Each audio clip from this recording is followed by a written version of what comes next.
La idea de esta tarde, ¿no? Estamos aquí, pues bueno, varias personas, ¿no? De Afterbanks, de Coinscrap, de la Asociación Insurtech de México, ¿vale? Y bueno, pues un poco la idea era platicar, ¿no? Un poco de Afterbanks, de Coinscrap, y luego pues platicar un poco de qué temas estamos viendo aquí en México, ¿no? Pues un poco diferenciales, ¿no? Entonces, os presento rápidamente, ¿vale? Empezando por allá, está Mario, ¿vale? Que es fundador de Zendala, ¿vale? Que es una compañía, luego platicaremos un poquito más, ¿no? Seguramente, ¿no? Pues orientada al mundo de seguros, ¿vale? David Conde, que es fundador también de Coinscrap, ¿vale? Una solución también, yo creo, muy interesante para el mundo de ahorro conductual, de microinversión, etcétera. Y por último, Javier Cañadillas, que bueno, que es country manager de Afterbanks en México y que están haciendo cosas muy interesantes en el mundo de Open Banking, ¿no? Aquí en México también, ¿vale? Entonces la dinámica va a ser un poquito, bueno, platicar un poco, que nos presenten lo que están haciendo y aquí en México, y luego pues pasaremos una mesa y platicar. Bueno, como ya han comentado, soy Javier, soy el country manager de Afterbanks en México. Somos uno de los líderes de soluciones de Open Finance, ¿vale? Os voy a hacer una breve introducción para contaros, bueno, pues de dónde venimos, ¿vale? Para que nos ubiquéis un poco, cuáles son los productos y cómo nos integramos con, o terceros se pueden integrar con nuestros productos, y veremos muy rápidamente 3 casos de uso, ¿vale? Los principales casos de uso que nos hemos encontrado, ahora veremos en otros mercados, que son quizá los más relevantes, ¿no? Si vemos un poco el recorrido, Afterbanks es una compañía que se fundó en el año 2012, cuando, por supuesto, no se oía hablar de Open Banking, Open Finance ni nada parecido, pero nosotros ya ofrecíamos servicios de lo que se denominaba servicios de agregación financiera. Es decir, somos capaces de recuperar información financiera de cualquier banco aquí en México, de los principales bancos, no solo movimientos, sino tarjetas de débito, crédito, etcétera, ¿vale? El hito más relevante se produce en el año 2019, cuando fuimos adquiridos por la compañía Minsight, ¿vale? Pasamos a formar parte de la división de Minsight Payments. Y el año pasado, en julio, decidimos abrir una oficina comercial aquí en Ciudad de México, pues para cubrir aquellos clientes que ya teníamos. Veamos un poco de cifras, un poco de números. Estamos hablando de que actualmente tenemos más de 600.000 conexiones diarias de gente que está solicitando información financiera, de clientes nuestros a través de sus plataformas, como luego veremos más adelante, como puede ser el caso de Coinscrap, que nos están pidiendo datos, ¿vale? Podemos hablar de más de 150 bancos conectados, etcétera. ¿En qué mercados estamos ahora mismo? Bueno, nosotros estamos autorizados por el Banco de España para ofrecer nuestros servicios dentro de la Unión Europea. Estamos operando en España, en Portugal, Francia, Italia y Grecia. Es decir, cualquier cliente que quiera solicitar información financiera de algún cliente suyo de alguno de estos países, somos capaces de recuperarla, ¿vale? Y si nos centramos en la parte de Latinoamérica, estamos operando en México y estamos operando en Argentina. Cuando hablamos de clientes muy grandes, como puede ser un banco, como puede ser BBVA o Sabadell, que son clientes nuestros, o podemos hablar de fintech, como puede ser Holded o como puede ser Goin. Es decir, nos movemos desde grandes clientes hasta clientes medianos, un poco más pequeños. ¿Qué productos en México tenemos ahora mismo para ofrecer? Pues tenemos 2. El primero es cuenta, poder recuperar información de los clientes de cuenta y movimientos de cuenta, y el segundo es la verificación de titularidad, ¿vale? Esos son los 2 productos que ahora mismo tenemos disponibles dentro del mercado mexicano. ¿Cómo se conectan nuestros clientes a esos servicios? Nosotros lo que ofrecemos es un servicio basado en software as a service, ¿vale? En la nube, donde a través de un API expuesto nuestros clientes se conectan, tan sencillo como eso. Y aquí podemos tener aplicaciones de scoring crediticio, como puede ser ICE o Holded, soluciones de contabilidad en la nube, o como Coinscrap con su solución, que ahora veremos más adelante, de ahorro conductual. Ya paso rápidamente a los casos de uso. Os decía que dentro de nuestra experiencia hay 3 casos de uso que nosotros hemos visto que son los más relevantes, ¿vale? Dentro de los mercados. El primero de ellos es el de préstamos al Open Market. Es decir, cómo soy capaz de conseguir información financiera si yo quiero ofrecer un préstamo a alguien que yo no tengo información de él, ¿no? Porque a lo mejor no tiene información en buró, o porque es la primera vez que lo solicita, o por qué no tengo acceso a sus datos. A través de Open Banking vamos a ser capaces de recuperar esa información. El usuario lo único que tiene que hacer es solicitar el banco donde, por ejemplo, recibe la nómina y automáticamente nosotros extraemos toda esa información en tiempo real, sacamos una foto financiera de ese cliente y se la mandamos al que está solicitando esos datos. Nosotros trabajamos en modo pasarela, nosotros no tenemos ambición del dato, los datos se los traspasamos directamente al cliente que nos los solicita. Nosotros en ningún momento hacemos almacenamiento de esos datos, ni transformación, ni nada parecido, ¿vale?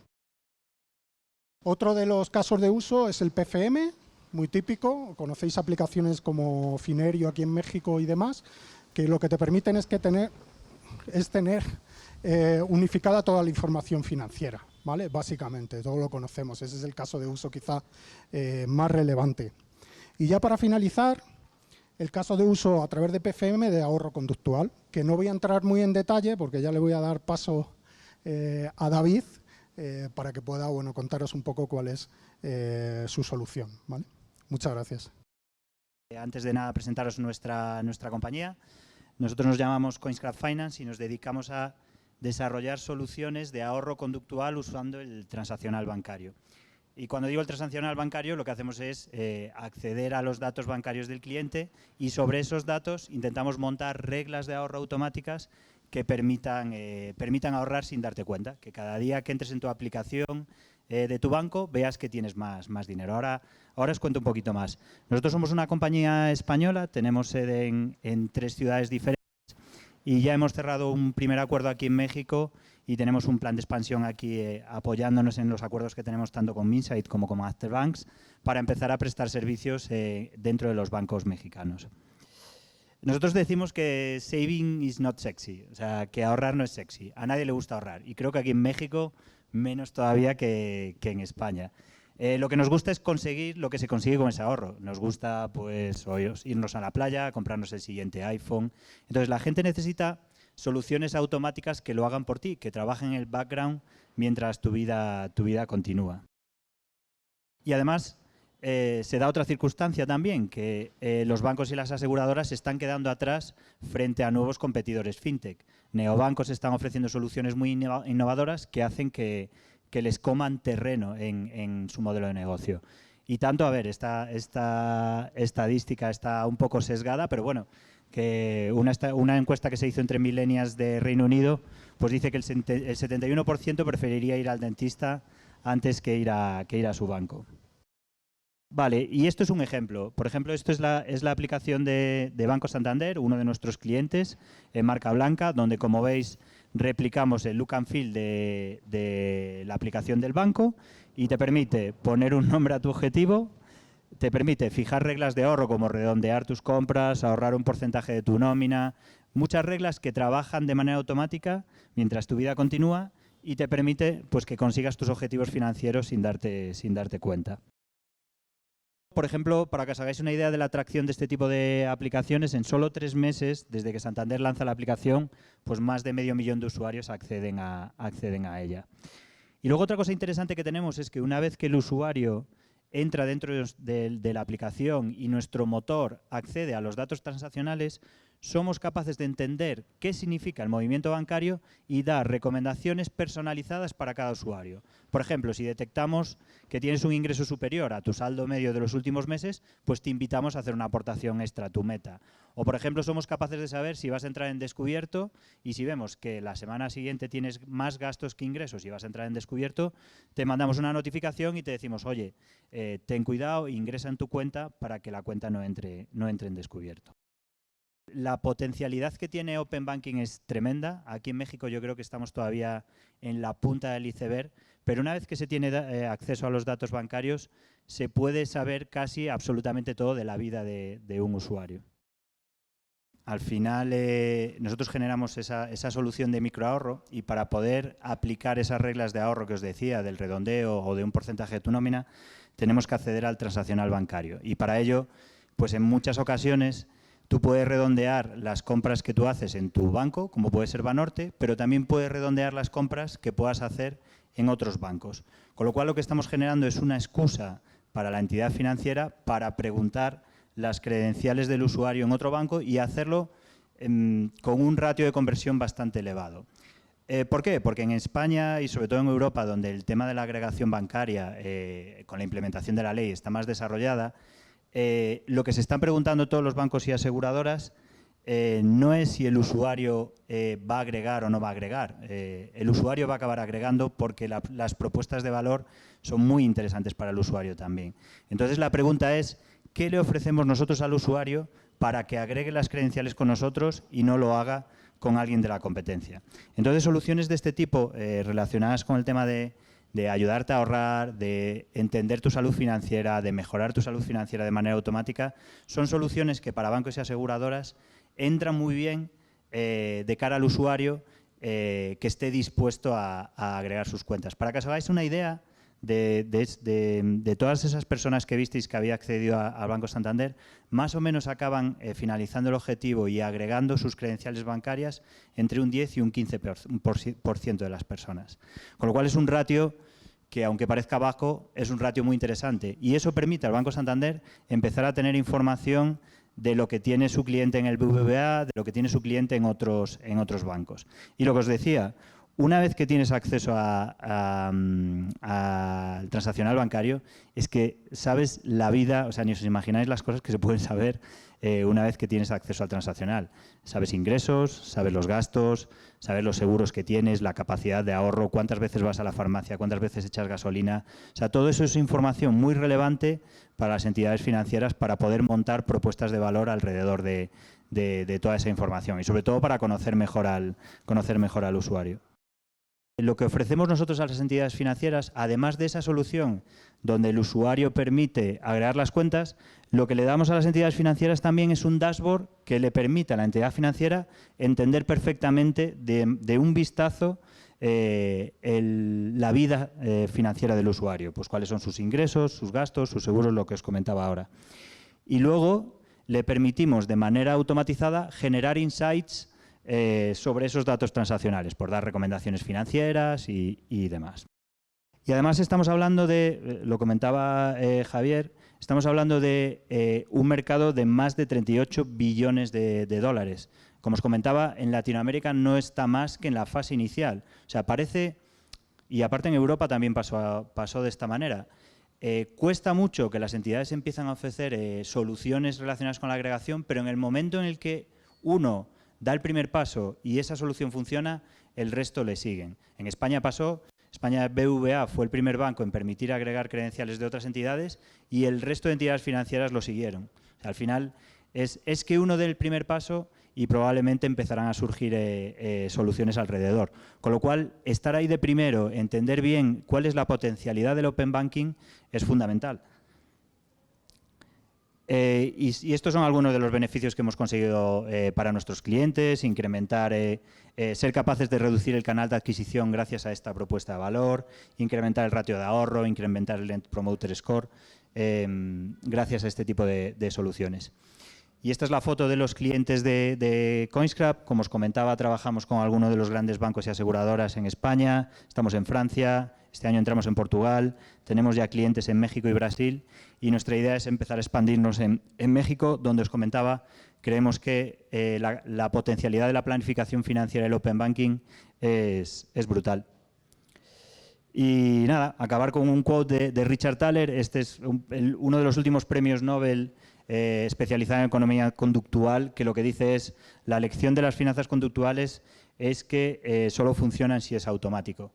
Estoy totalmente de acuerdo con esta afirmación, ya que, como os comentaba y enlazo con la frase del principio, a la gente no nos gusta ahorrar, a la gente lo que nos gusta es lo que se consigue con el dinero. Y nada más por mi lado. Ahora vamos a dar paso, pues eso, a una mesa redonda en la que hablaremos, pues entre otras cosas, de Open Banking, últimas tendencias FinTech e InsurTech. En todo este ciclo que vemos, ¿no?, que yo creo que va a cambiar, y yo soy muy creyente del Open Banking, ¿no? Cuando hablabas de Open Banking en México hace 2 años, pues te miraban raro, sobre todo los bancos, ¿vale? Las fintech yo lo sabían un poquito, Open Finance, Open Banking, Open Business, ¿no? Pero hace 2 años te miraban raro, hace 1 año te decían, oye, cuéntame, y ahora te dicen, oye, ¿qué tengo que hacer para meterme, ¿no? Más allá de los temas de regulación, etcétera, pero bueno, yo creo que esto está creciendo, ¿no? Pero al final todo esto va de cubrir esas necesidades de seguridad, ¿no? Y al final, en todo ese ciclo, pues partimos desde obtener datos de cliente, que es un tema muy delicado, ¿no? En Europa habéis tenido, cuando digo habéis, yo llevo aquí 13 años, ¿no? Entonces lo he visto desde acá, desde el otro lado, pero ya han sufrido ese paso, ¿no? Y es algo que yo desde la cultura mexicana, ¿no? Pues veo que también puede ser complicado, y es que tú tienes que ceder tus datos financieros, ¿vale? Y es un hecho, ¿no? Entonces, a mí me gustaría pues preguntarles a ustedes, ¿no? Pues cómo ha sido ese proceso de adopción, cómo lo ha visto la gente, si están renuentes, ¿no? Igual alguna lección, ¿no? Pero estamos en México, ¿no? Si tú le vas a dar un servicio en mejores condiciones del que tiene y para obtener ese servicio tiene que ceder las credenciales, pues muchos de los usuarios que eran reticentes a hacerlo al final acaban haciéndolo, ¿no? Por ponerte un ejemplo, un caso de uso de lending, ¿no? Cuando una persona necesita un crédito, lo necesita en el momento, ¿vale? Open Banking lo que te facilita es precisamente obtener la información en tiempo real de ese usuario, darle una nota crediticia prácticamente en tiempo real y que pueda obtener ese dinero que necesita en ese mismo momento. ¿Por qué no va a ceder sus credenciales? Eso por un lado. Luego, el tema de la seguridad también es importante. En nuestro caso, por ejemplo, nosotros no tenemos ambición del dato, nosotros no almacenamos la información, pensamos que esa información es de los clientes, ¿vale? Y nosotros lo que hacemos es que proporcionamos la tecnología para poder extraer esa información, pero en ningún caso vamos a hacer ningún uso o manejo de ella. Y eso da confianza también, tanto a nuestros clientes como al usuario final, que al final va a utilizar la aplicación de Open Banking, ¿no? De hecho, efectivamente es tal cual lo que comenta Javier. O sea, una persona va a estar dispuesta a hacer sus datos si lo que le ofreces a cambio vale la pena. De hecho, hay casos de uso, y lo comentábamos antes, todas las entidades financieras aseguradoras están buscando casos de uso que hagan que el usuario diga, joder, pues a mí me vale la pena agregar. Pero estamos en un momento ya en España en el que el caso de lending es muy evidente, al final pues haces un scoring crediticio, pero es que las propias aseguradoras están ofreciendo descuentos a los usuarios para que agreguen sus cuentas, pero para vender cualquier tipo de seguros. Un seguro de vida, agregas tus cuentas y te hacemos un descuento del 10%. Y tiene todo el sentido, porque al final el espíritu de la regulación en Europa, que se llama PSD2, lo que dice es, señores bancos, el dato es del usuario y si el usuario decide cedérselo a un tercero, tenemos que tener un mecanismo que se lo permita. Pero claro, el usuario tiene que recibir algún beneficio económico de ceder el dato. Si no, esto deja de tener sentido. Con lo cual yo creo que cada vez va a haber más propuestas en las que se ponga al usuario en el centro y le dé algún tipo de beneficio para que te cedan los datos a ti y no se los cedan a otro. Pero lo que está 100% claro es que más tarde o más temprano la regulación siempre ayuda mucho, que un gran player lo haga antes también ayuda mucho, pero más tarde o más temprano el Open Banking ha llegado para quedarse, porque facilita mucho las cosas desde el punto de vista del banco a acceder a la información, pero también desde el punto de vista del usuario a la hora de acceder a condiciones preferenciales, a la hora de obtener un scoring crediticio, a la hora de que te ayuden a mejorar tus finanzas de manera automática. Algunas lecciones aprendidas, qué funciona, qué no. Sí, bueno, dale, Javier. En mi caso, bueno, pues en el tema de Afterbanks pues nos hemos encontrado con bastantes cosas. Yo diría que lo más importante es que se tenga en cuenta a nivel de regulación no solo cómo se van a conectar los terceros y cómo manejo la información. Lo importante es qué información voy a disponibilizar. Por poneros un ejemplo, en la normativa PSD2 te permite recuperar los movimientos bancarios en Europa de cualquier cliente del banco, pero nadie había pensado que podía ser importante recuperar la identidad de la persona. ¿Vale? Eso, por ejemplo, si vas a modelos de riesgo, es súper importante. Es decir, necesito verificar que la información financiera que me estoy trayendo es de la persona que dice ser, ¿no? Bueno, pues eso, por ejemplo, no se había tenido en cuenta en la normativa PSD2, algo que a lo mejor nosotros lo vemos desde fuera y decimos, joder, pero ¿cómo nadie nos ha dado cuenta de esto, ¿no? Entonces, yo creo que el pensar primero los casos de uso y los datos que son necesarios para dar esos casos de uso que al final van en beneficio de los usuarios del sistema financiero, yo creo que es una de las lecciones aprendidas en este caso, ¿no? Con la normativa PSD2. Es más, los casos de uso están ahí y se están ejecutando. Para obtener unos datos utilizo la normativa PSD2, pero para obtener otros pues no me baso en la normativa, sino que utilizo otro tipo de estrategias para extraer esa información, ¿no? Yo creo que esa es la primera lección aprendida, que no nos centremos tanto en la tecnología, en los datos, en la seguridad, sino que también vayamos un paso más allá y se piense en los casos de uso y qué datos van a necesitar esos casos de uso, ¿no? Para que al final la adopción de Open Banking pues llegue al mayor número de gente posible, ¿no? Creo yo que hay que considerar el contexto del país también, ¿no? Europa suele estar más adelantado en prácticas regulatorias, tendencias y adopción incluso, que hablemos América Latina. Y por ejemplo, México es un país que no sé si fue 2019, 2020, 2021, registró un incremento de uso de efectivo sobre gastos, sobre uso de pagos electrónicos. Y Open Banking, Open Finance, Open Insurance solo va a funcionar sobre una adopción de cuestiones electrónicas, ¿no? Entonces, también ese sería un reto interesante que no sé si se debería de resolver desde el Open Banking o desde una FinTech o desde una InsurTech, pero ¿por qué no hay una adopción real de medios electrónicos de pago en el país, ¿no? Puede ser que no sea ni siquiera porque estén mal diseñados o porque el mexicano no es de ese tipo de soluciones, sino más bien el contexto, la economía, puede que te paguen en efectivo, pero en tu tarjeta, pero la renta la pagas en efectivo, ¿no? Porque tu casero, si no te factura, se ahorra unos pesos. Y entonces ese mecanismo habría también que estar viendo cómo lo resolvemos para pues, poder implementar una estructura de Open Banking, Open Finance, Open Insurance que funcione realmente, ¿no? Y no sé si sea una lección por aprender, pero sin duda alguna es algo a tomar en cuenta. No, o sea, desde luego, efectivamente la estructura de pagos del país, claro, al final estamos hablando de agregar cuentas de pagos, con lo cual si no aparece no hay manera de agregarlo. Eso sin duda influye. De hecho, claro, en Europa también esto se está uniendo a una tendencia de cashless, de prácticamente, bueno, yo ya no tengo dinero en efectivo, nunca. O sea, que eso es impensable en algunos países, bueno, y en otros países nórdicos como Suecia, Noruega. O sea, de hecho dicen que puede haber una fecha para que desaparezca el dinero físico. Y luego como lecciones, al final yo creo que el tema de Open Banking en España, si recuerdas, Javier, había también, los bancos tenían muchísimo miedo, o sea, no querían, de hecho antes de que entrase en vigor la regulación PSD2 y la agregación se hacía a través de scrapping, que al final es como hacer un robot que entra en la web del banco y saca esos datos, los bancos cada vez pues cambiaban botones de sitio, o sea, hacían todo lo posible, sobre todo recuerdo un banco en concreto, la Caixa, que cambiaba la web como cada semana para que no se pudiese acceder. Eso, claro, obligaba a empresas como Afterbanks a constantemente monitorizar la web de Afterbanks de la Caixa. Entonces llegó un momento en el que todos los bancos estaban impidiendo la agregación y llegó un momento que hubo uno que se desmarcó, que fue BBVA, que dijo, esto va a llegar y quiero ser el primero en aprovecharlo.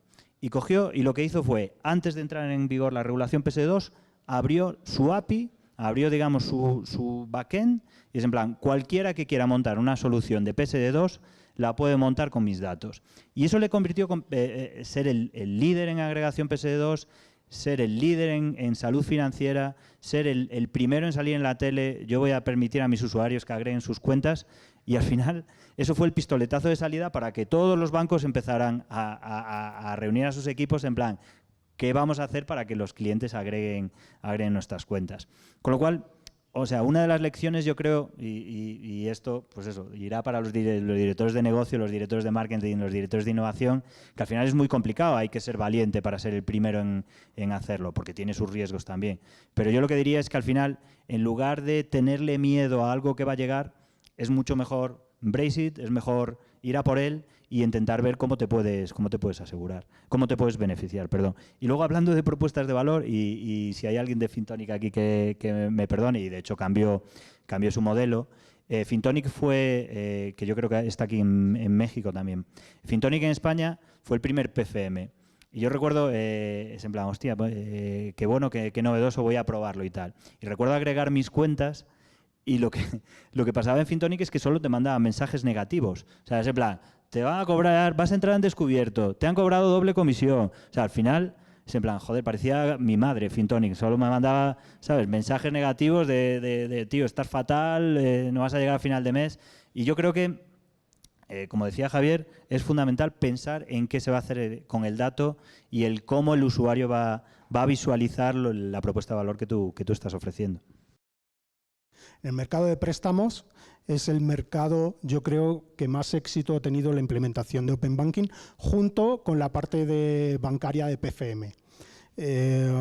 Comentabas antes del caso de España. En España, por ejemplo, se ha convertido en una commodity. Es decir, yo me descargo cualquier aplicación de cualquier banco y por defecto tengo la capacidad de agregar las cuentas que tengo en otros bancos.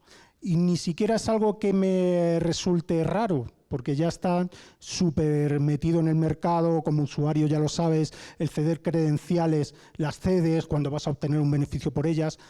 Eso, por ejemplo, que estábamos comentando del PFM, es el principal caso de uso de éxito junto con el tema del lending, yo creo. Yo añadiría dos casos que yo creo que no comentaste en tu presentación, que también son muy interesantes. Y uno es la portabilidad bancaria.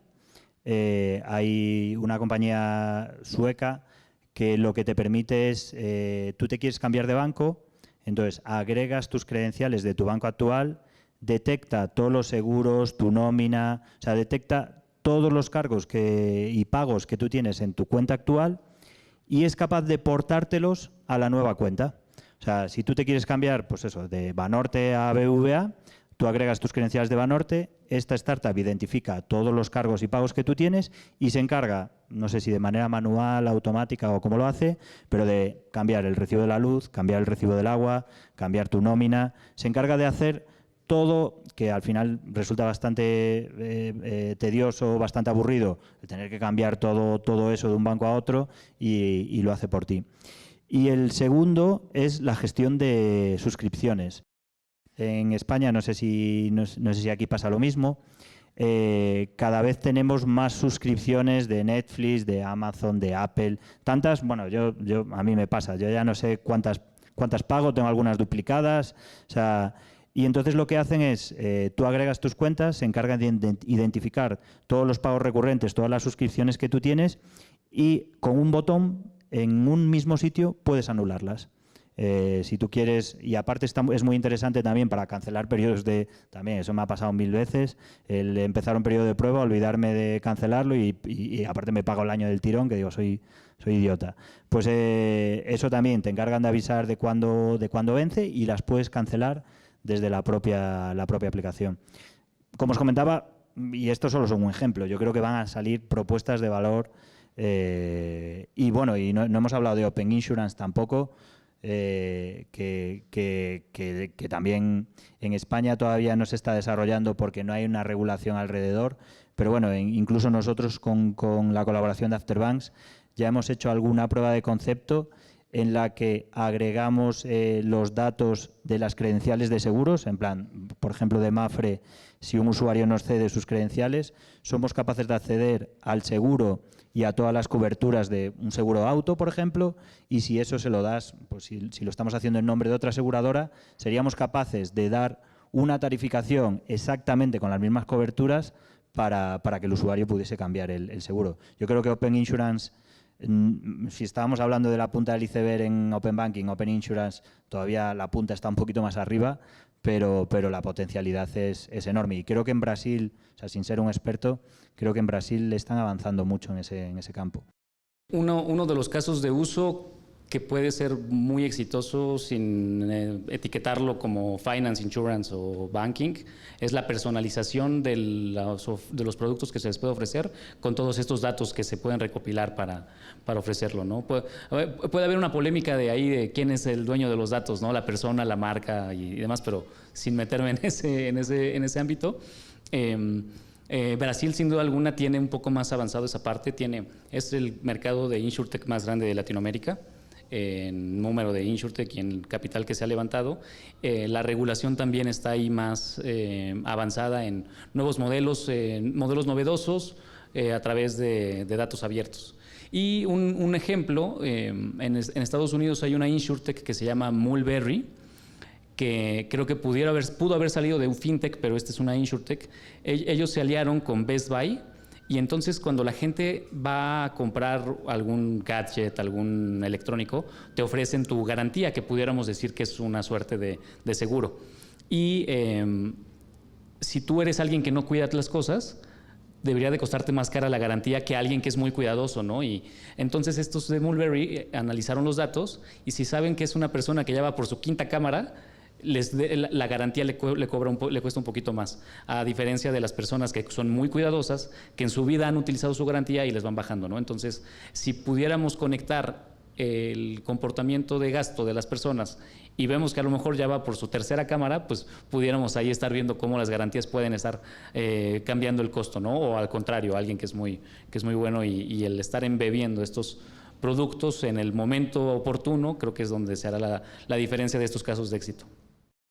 Quería un poco preguntaros, ¿no? O sea, dos temas, ¿no? Uno es, oye, un caso de uso muy típico y que, bueno, David conoce muy bien, ¿no? Porque ellos pues se han especializado también en esa parte, es cómo ayudar a las personas a ahorrar, ¿no? Cómo generar esa cultura, que yo creo que tiene que ver con temas culturales, temas de facilidad, temas, etcétera, ¿no? Entonces, la pregunta es, oye, ¿cómo conseguimos, ¿no?, cambiar esa cultura o no cultura de ahorro, ¿no?, y poder darle con temas un poco distintos, ¿no? No sé si por ahí pues, nos podéis dar alguna pista, ¿no? En nuestro caso nos dedicamos exactamente a eso y es un poco lo que comentaba en la presentación. O sea, o es automático o nadie lo hace. O sea, es que al final tenemos cosas mucho más divertidas que preocuparnos por ahorrar, con lo cual tenemos que buscar fórmulas que lo hagan por ti. Entonces nosotros, basándonos en lo que se llama la economía conductual, lo que queremos utilizar son precisamente los hábitos de consumo, los hábitos financieros del usuario para que ahorre sin darse cuenta. Y luego también hemos incluido en nuestras soluciones hemos incluido algunas reglas de gamificación también. Pues por ejemplo, en esta que os enseñaba el Santander, pues si gana tu equipo de fútbol favorito, pues con cada gol puedes ahorrar €1. Habíamos tenido uno que en pandemia, pues por cada día que te quedases en casa, accedíamos a la localización, cada día que te quedases en casa podías ahorrar €1 o incentivando hábitos saludables. Y más de 10.000 pasos ahorras €1. Y aparte, este tema de la automatización lo vivimos de manera práctica. Nosotros teníamos alguna regla que era, por ejemplo, si has dejado de fumar y vuelves a fumar, le podías dar un botón y ahorrabas. Pues esa regla no la utilizaba nadie. O sea, no sé si porque fumaba mucha gente. O sea, hicimos lo mismo con si has dejado de tomar café, si dejas de tomar alcohol. Esas reglas siempre fueron las menos utilizadas. Y precisamente las más utilizadas son las que ahorras sin darte cuenta. La pones, te olvidas y cada vez que entras en tu aplicación tienes más dinero. Y esa experiencia es muy buena. De hecho, joder, a mí me pasa a menudo que, claro, yo tengo soluciones de microahorro de todos los clientes, las tengo. Entonces, con lo cual entro y veo que de repente pues tengo €100 más, €120 más. Con lo cual, yo creo que ese es el camino. Y luego dar recomendaciones en el momento adecuado, lo que os decía. Pues si en algún momento detectas que tienes un ingreso extraordinario, pues te duele menos que si tienes que esperar que si esperas a final de mes que probablemente te lo hayas gastado. Y luego os hablaba del ahorro por objetivos, pero tenemos otro tipo de automatizaciones, como por ejemplo fijar un nivel máximo dentro de tu cuenta de ahorro y si a final de mes tu saldo está por encima de ese nivel máximo, por ejemplo, pues fijo 1.000 euros, 1.000 dólares. Si yo a final de mes tengo 1.500 dólares, pues esos 500 dólares me los quitas de mi cuenta de diario y me los llevas a una cuenta de ahorro. Y este tema tan sencillo que es dejar de ver el ahorro es fundamental.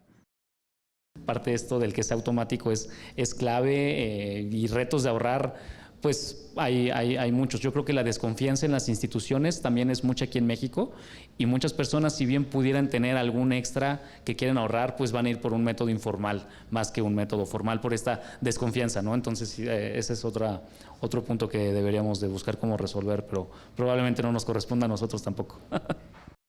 Hablando de cultura, ¿no? Otra de los temas que hay en México aquí, ¿no? Que es la cultura del seguro, ¿no? Es decir, y todo tiene que ver con la seguridad. Al final ahorras para tener un futuro, te aseguras para que tu futuro no se vaya a pique, ¿no?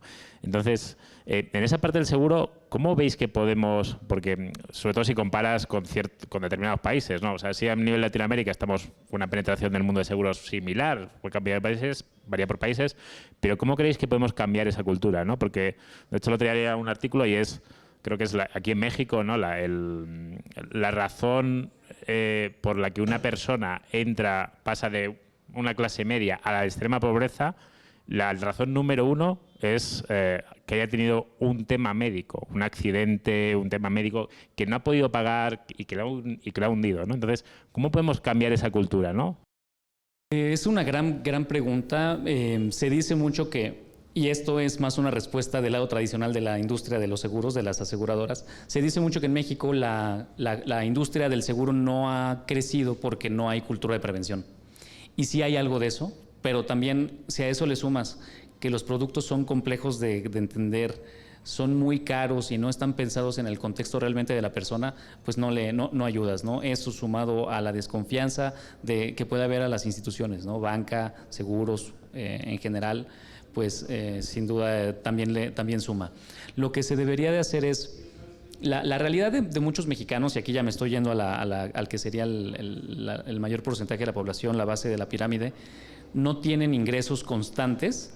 Entonces, si tú le ofreces un producto que de manera constante le vas a cobrar la misma cantidad y son cantidades que no están dentro de su presupuesto, de ninguna manera se van a comprometer a un plan de 5 o 10 años de ahorro. Entonces, una solución como la de, oye, lo que te sobre lo puedes de manera automática ahorrar, creo que sería sin duda muy buena para generar una mejor cultura de ahorro. Y en términos de seguros, el poder diseñar productos que sean simples de entender, muy sencillos y también muy accesibles, ¿no? Justo una de las razones por las que creamos Sendala es porque uno de mis socios antes tenía un online lender que se llamaba Cohete.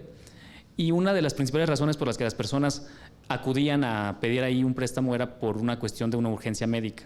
Y lo cierto es que un seguro es un mejor instrumento financiero para hacer frente a una emergencia médica que un crédito, porque en cuanto llega esta situación de emergencia, no estás preparado. Pides un crédito al que probablemente tampoco tengas la capacidad de pagar y te metes en una espiral, en un hoyo negro que es imposible salir, ¿no? Entonces, en la parte de seguros es educar, o no sé si la palabra sea educar, pero sí comunicar correctamente cómo funciona el producto, crear uno simple.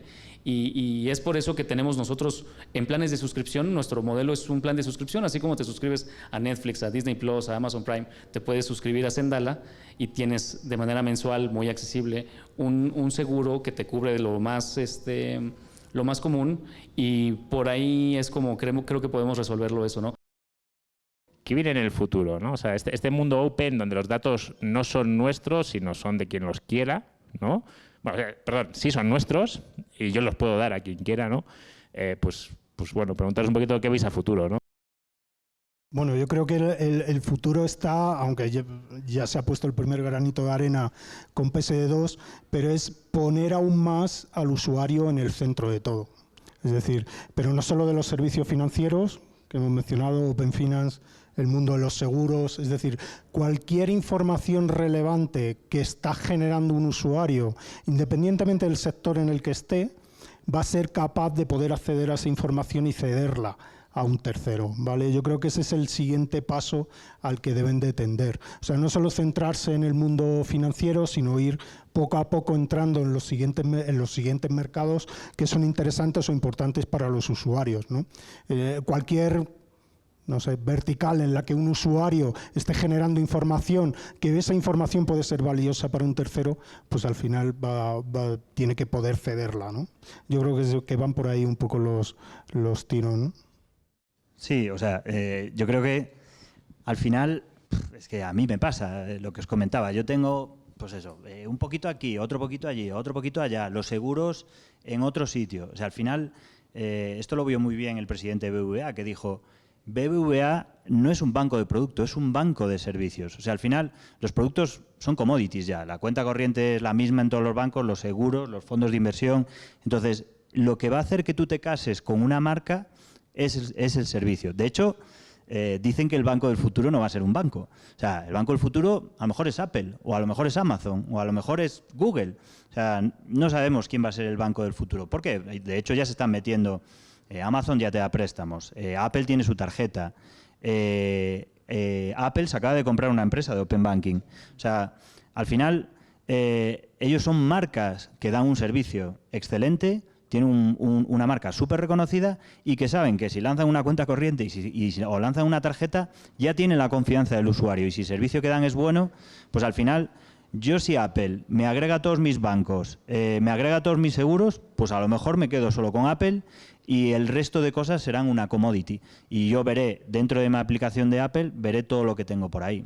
Quien dice Apple, dice Amazon o un tercero. Entonces yo creo que eso, o sea, al final, todas estas compañías financieras van a ir hacia una compañía de servicios donde tú te vas a quedar con ellos por el servicio que te dan. Y al final podrás agregar toda la información que tú quieras, pero en el mismo sitio. Respecto a qué viene, qué podemos esperar del futuro, creo yo que tenemos la ventaja en México de que podemos ver el futuro viendo lo que está pasando en Europa. Más de una vez ha pasado que lo que se implementa en Europa termina replicándose en otros lados, ¿no? Y particularmente en seguros, lo que llega a pasar en la banca termina replicándose también algún similar en seguros, ¿no? Por ejemplo, Basilea se puso en Europa para una norma en los bancos, eventualmente se extendió. Después vino Solvencia para los seguros, igual vino de Europa, siguiendo el ejemplo de Basilea, y se replica para otros países, ¿no? Entonces, estar atentos a lo que sucede en Europa debería de prepararnos para lo que viene en muchas cosas, ¿no? Y respecto a la parte de los datos, hoy tenemos reguladores, ¿no?, que tienen el reto de proteger al usuario final y de no entorpecer la innovación, que les está costando mucho trabajo, al menos aquí en México. Y además tenemos, no sé si se llama regulación o leyes transversales, como la de Ley de Protección de Datos Personales en posesión de particulares. Una ley transversal que pudiera permitir esta interacción y transferencia de datos abiertos, no solamente de banca, de seguros, sino de cualquier retail, de cualquier vertical y cualquier sector, creo que pudiera ser algo muy ambicioso, pero que probablemente resulte en una verdadera experiencia favorable para el usuario final. Que bueno, a mí agradeceros invitarme, ¿no? Un placer, la verdad, pues poder platicar, agradecerles a todos ustedes por estar acá. Bueno, pues muchas gracias.